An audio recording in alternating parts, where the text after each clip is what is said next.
আসসালামু আলাইকুম viewers, welcome to the Anar blogs.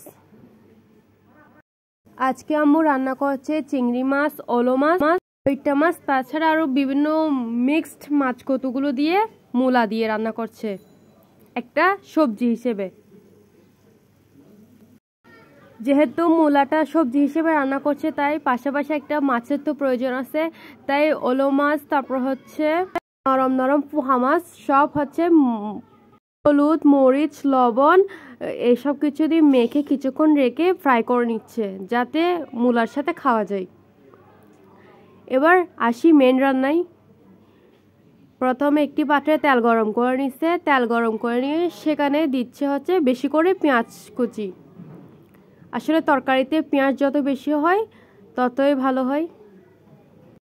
পেঁয়াজ কুচি দেওয়ার আগে দেওয়া হয়েছিল এলাচ, কয়েকটা এলাচ মাঝখান থেকে ছিঁড়ে, তা আমি খেয়াল করি নাই, দুঃখিত। তারপর দিয়ে দেওয়া হচ্ছে বেশি করে কাঁচামরিচ।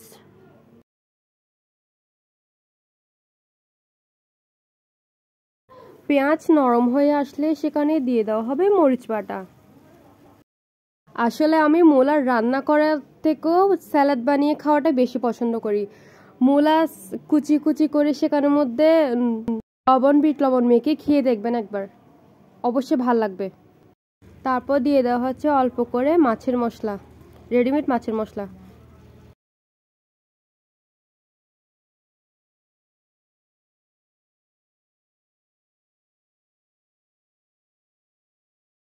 তারপর মশলাগুলোকে কষার জন্য রেখে দিব কিছুক্ষণ।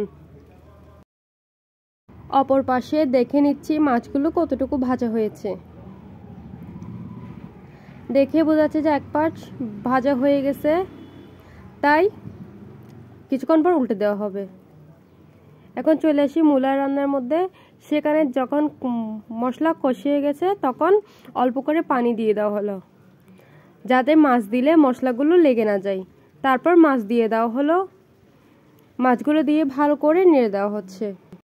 ভালো করে নেড়ে ঢাকনা দিয়ে দিব যাতে মাছগুলো সিদ্ধ হয়ে যায়।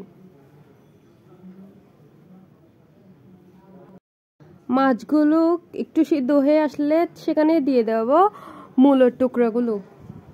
মূলোকে ফালি ফালি করে কেটে রেখেছিল আম্মু, ওইগুলো।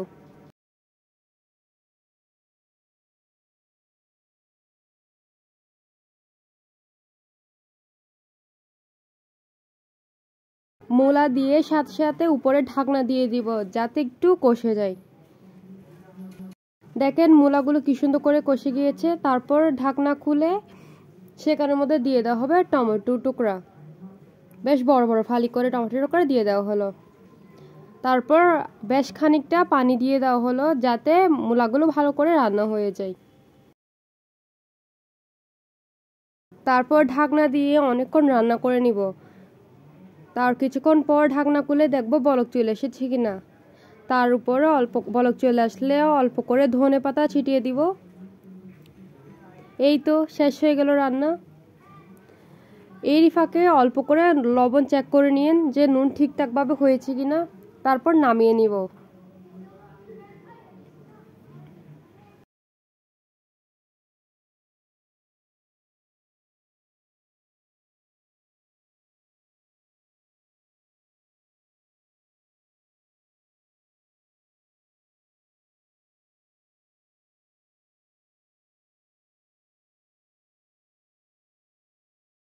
অপর পাশে দেখা যাচ্ছে মাছগুলো ভালো করে ভাজা হয়ে যাচ্ছে, উল্টে পাল্টে ভালো করে ভেজে নিব।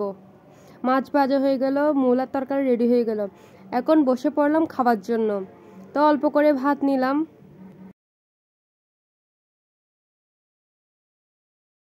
তারপর নিয়ে নিচ্ছি মূলার তরকারি, যা এখন রান্না করলো আম্মু কিছুক্ষণ আগে।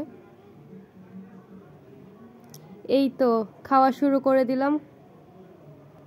মূলার তরকারিটা অনেক মজা হয়েছে। ধন্যবাদ এতক্ষণ সাথে থাকার জন্য। Please like, share, comment and follow. Allah হাফেজ।